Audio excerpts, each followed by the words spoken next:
የስኬት፣ የበረከት፣ የሰላም እረፍቱ መነሳት ራሳችሁ ላይ ለውጥ ማየት ትጨምራላችሁ። የትኛውም ችግርና ፈተናው ስላላችሁ ሰዎች ነው። ስራ ማጣት፣ መደፈር፣ ትዳር መፍታት፣ የትኛውም በህይወት ውስጥ ኑሮ ድቅቅ አድርጓችሁ ተስፋ እንድትቆርጡ ያደረጋችሁ ሰዎች ከሆናችሁ እኔን ከተስፋ ማጣት አውጥቶ ለዚህ ደረጃ ያበቃኝን፣ ተስፋ ለማድረግ ያበቃኝን፣ ወደ አዲስ ማንነት የወሰደኝን፣ ራሴን እንዳገኝ ራሴን እንድገነባ የረዳኝን የሚሰራ ምርጥ 5 ነጥቦች ነው የምነግራችሁ።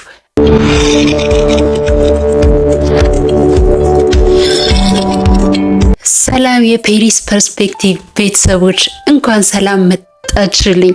አመሰግናለሁ እኔ ቤት ስላላችሁ።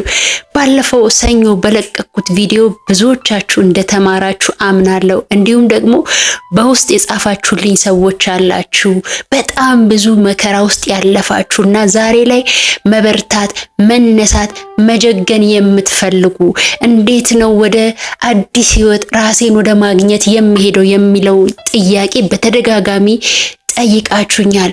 ዛሬ የምሰራው ቪዲዮ የትኛውም ችግርና ፈተናው ስላላችሁ ሰዎች ነው።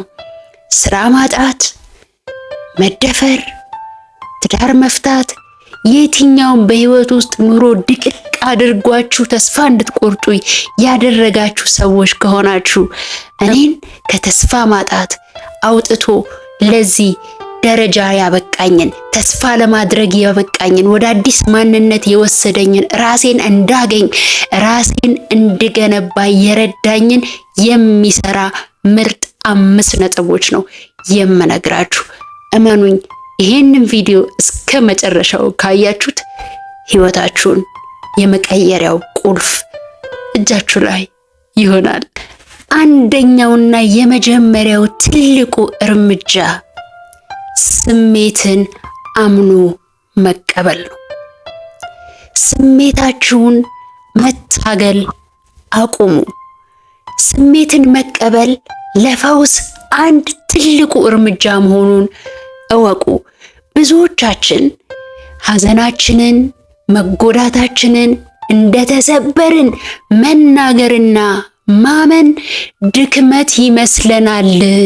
ነገር ግን እሱን አምኖ መቀበል ለፈውስ ትልቁ እርምጃ መሆኑን ልታውቁ ይገባል። ማልቀስ ስትፈልጉ አልቅሱ። ብቻችሁን መሆን ስትፈልጉ ብቻችሁን ሁኑ።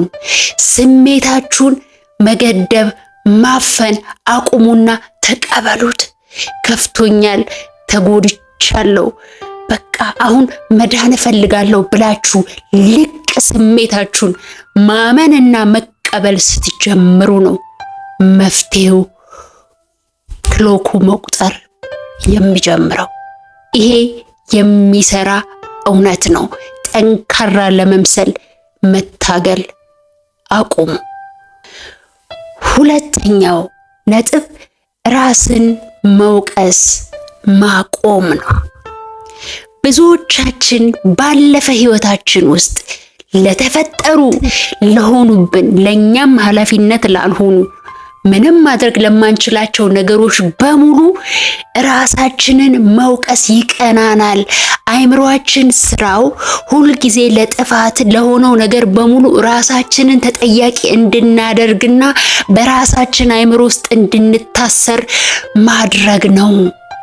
ያለፈው ያለፈ ነገር መሆኑን አትርሱ። ምነው ባልሄድኩ ኖሮ፣ ምነው ባላደረኩ፣ እውነት እንዴት እንደዚህ አይነት ነገር አደርጋለሁ፣ ግን ምነው በቀረብኝ ይሄንን ባልተናገርኩ አትበሉ። ሆነ በቃ። አሁን በሰላችሁ፣ አስተዋላችሁት፣ መቀየር ፈለጋችሁ፣ መለወጥ ፈለጋችሁ። ትልቁ ነገር ያንን ትላንትናችሁን ዛሬ ላይ አለመድገማችሁና ራሳችሁን ማረቃችሁ እንጂ የማይመለስን ትላንት እየመዘዙ ራስን መውቀስ ማቆም ዛሬውኑ አለባችሁ። ዛሬውኑ ራሳችሁን መውቀስ ስታቆሙ ሁለተኛው ክሎክ የስኬት፣ የበረከት፣ የሰላም እረፍቱ መነሳት፣ ራሳችሁ ላይ ለውጥ ማየት ትጀምራላችሁ።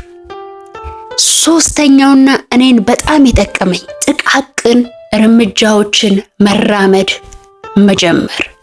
ለውጥን ስታስቡ ትልቅ እቅድ፣ ትልቅ የሆነ ነገር ማድረግ፣ ትልቅ የሆነ ነገር መሳካት ምናምን አታስቡ።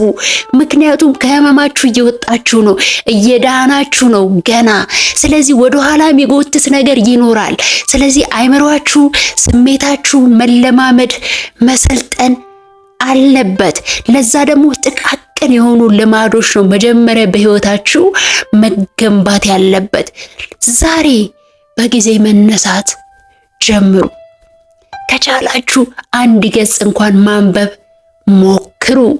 ውሃ ጠጡ፣ ገላችሁን ታጠቡ፣ ንጽህናችሁን ጠብቁ። ጥሩ የሆነ ነገር መናገር ጀምሩ። ህይወታችሁ ውስጥ ቀስ በቀስ ሳታስቡት እየተቀየራችሁ የሆነ ነገር ቢውልድ የሆነ ጭንቅላታችሁ ራሳችሁን የምታከብሩ፣ ለቃላችሁ ታማኝ እንደሆናችሁ፣ ዲስፕሊን ያላችሁ ሰው እንደሆናችሁ ማመን ይጀምራል። በትንሹ ያሰለጠናችሁት አእምሮና ስሜታችሁ ነገ ትልቅ ነገርን ለመሸከምና ትልቅ ነገርን ለመስራት ዝግጁ ይሆናል። በጣም በህይወቴ የረዳኝ ነው። ይሄንን ስታደርጉ ደግሞ አሁንም የእረፍት፣ የሰላም፣ የስኬት ክሎኩ መቁጠር ይጀምራል። አራተኛውና አሁንም በደንብ እንድታደርጉት የምፈልገው እኔንም የረዳኝን ነገር ልንገራችሁ። ትክክለኛ ድጋፍ የሚሰጣችሁን ሰው ፈልጉ። ማን ነው? ጓደኛ ሊሆን ይችላል፣ ቤተሰብ ሊሆን ይችላል፣ የሃይማኖት አባቶች፣ ትልልቅ አባቶች ሊሆኑ ይችላሉ፣ የስነ ልቦና አማካሪዎች ሊሆኑ ይችላሉ። እነዛ ሰዎች ጋር የልባችሁን የምትነፍሱበት ቦታ ያስፈልጋችኋል። መውጣት አለበት ስሜቱ፣ የሚሰማችሁ ስሜት መውጣት አለበት። የማይፈርድባችሁ፣ የማይቀልድባችሁ፣ የማያሾፍባችሁ የሆነ ከልቡ እናንተን ለመረዳት የሚሰማችሁ የሆነ ሰው ያስፈልጋችኋል። እግዚአብሔርን ፊት ሂዱ፣ ለዛ አውሩት፣ ተንፍሱት፣ ይውጣ። የምታገኙት ሪሊፍ፣ የምታገኙት እርካታና ሰላም ከምታስቡት በላይ ነው። ይህንን ማድረግ ስትጀምሩ በህይወታችሁ ክሎክ መቁጠር ይጀምራል። የስ ውስጣችሁ ሰላም እየተሰማችሁ ይመጣል። ውስጣችሁ ፎይታ እየተሰማችሁና ሰው እንዳላችሁ፣ ብቻችሁን እንዳልሆናችሁ፣ የነዚህ ሁሉ ችግሮች ተጠቂ እናንተ ብቻ እንዳልሆናችሁ ሲገባችሁ ልባችሁ መረጋጋት ይጀምራል። አምስተኛና በጣም በትኩረት ልታደርጉት የሚገባው እኔ በህይወቴ የማደርገው የምሬን ነው የምላችሁ፣ ይሄ አምስተኛው ከገጠማችሁ ችግር፣ ፈተና፣ ለቅሶ፣ ሰቆቃ፣ መገፋት ትምህርቱን ለቅማችሁ ውሰዱ።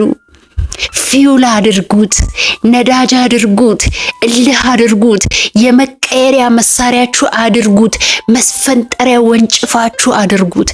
ከዛ ውድቀታችሁ፣ ከዛ ፈተናችሁ፣ ከዛ መደፈራችሁ፣ ከዛ ከተፋታችሁበት ትዳር፣ ከዛ ስራ ማጣታችሁ፣ ከዛ ድህነታችሁ፣ ከዛ በሰው መገፋታችሁ፣ በዛ በዘመድ መረገጣችሁ፣ በጓደኛ መከዳታችሁ፣ ከነሱ ውስጥ ፈጣሪ ምንድነው ሊያስተምረኝ የፈለገው ብላችሁ ነቅሳችሁ አውጡት። እመኑኝ፣ ከደረሰበት ነገር ውስጥ ከችግሩ ይልቅ ትምህርት መውሰድ የቻለ ሰው ነገ ለሚገነባው ማንነቱ ልነግራችሁ ከምችለው በላይ ትልቅ ስንቅና ጥበብ ነው የሚያገኝ። ይሄንን አትርሱ።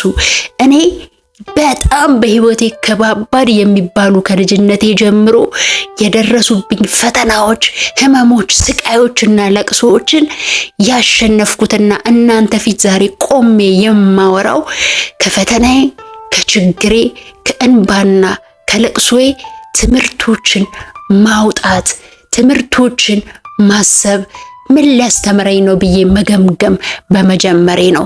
እናንተም ይህንን እንደምታደርጉ ባለሙሉ ተስፋ ነኝ። የፔሪ ቤተሰቦች ዛሬ የነገርኳችሁን ነገሮች ተጠቅማችሁበት ህይወታችሁን እንደምትቀይሩ አምናለሁ። ታዲያ ቀስ በቀስ እንጂ በአንዲት ጀንበር የሚቀየር ነገር እንደሌለ ማወቅ አለባችሁ። ኮንሲስተንት ሆናችሁ ጥቃቅን ነገሮች ልማዶችን ገንቡ። ነገ ትልቅ ተራራ የሚያክል ማንነታችሁን ታገኙታላችሁ። እስቲ እናንተ ውድ ቤተሰቦቼ ፈተናችሁን፣ ችግራችሁን ያለፋችሁበት እናንተ መፍትሄ የምትሉት ነገር ካለ እባካችሁ ኮመንት ላይ አስቀምጡልኝ። በናፍቆት ኮመንታችሁን እጠብቃለሁ። በሌላ ጠቃሚ ቪዲዮ እንገናኛለን። ሰላም ሁኑ።